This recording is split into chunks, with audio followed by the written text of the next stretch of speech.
Blended e-learning, for a start, means blending traditional learning, paper and books and pens and so on, with e-learning.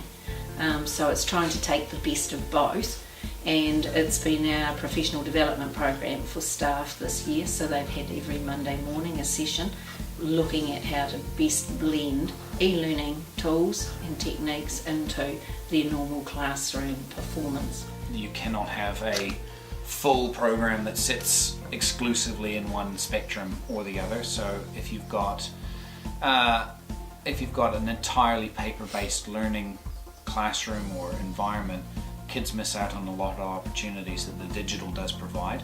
Alternatively, if you switch to a digital environment entirely, there's aspects that are always better done on paper. So benefits of e-learning, I suppose, are kids being able to manage themselves much more effectively, take control of their own learning, access their own resources. Kids, I suppose, are going to be able to start participating, contributing in the world that they're going to go into rather than the world that the teachers came from.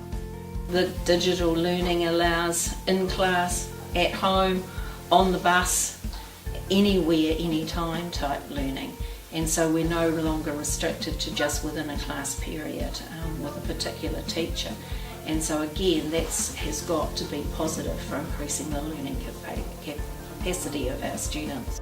Teachers have broken up into an e-learning faculty subgroups, and so every faculty is represented, and they've gone through and looked at the things that they think are probably most relevant to their own area. Google Docs has been a real focus because of that collaborative learning, that shared learning, kids being able to work together on the same document opens up new ways of doing things, new efficient ways of doing things. There's a range of other things that different departments have covered that are specialists to those departments, but the collaborative learning has been a real focus this year.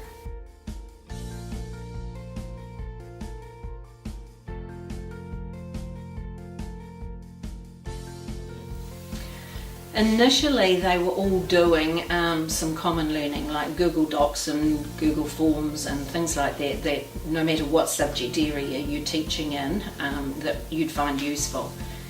Also a lot about digital citizenship and to make sure that students are safe when they're working in a digital situation, so how to manage their classroom so that students are not on devices when they don't want them to be, or onto sites that they don't want them to be. So basic stuff. But in every faculty there is an e-learning facilitator who has had extra professional development, and now they've moved on where each faculty is looking at the tools, the software that meets the needs of their own particular subject. So in maths, what Mrs Middlecoup is doing there will be quite different to say what Mrs Williams is doing in English, or Miss Brower is doing in social sciences. They're now moved on to subject specific materials and tools that they will use in their own subject area. E-learning, I fully agree with e-learning.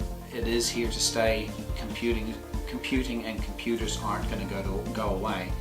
What we need to do is best utilize that.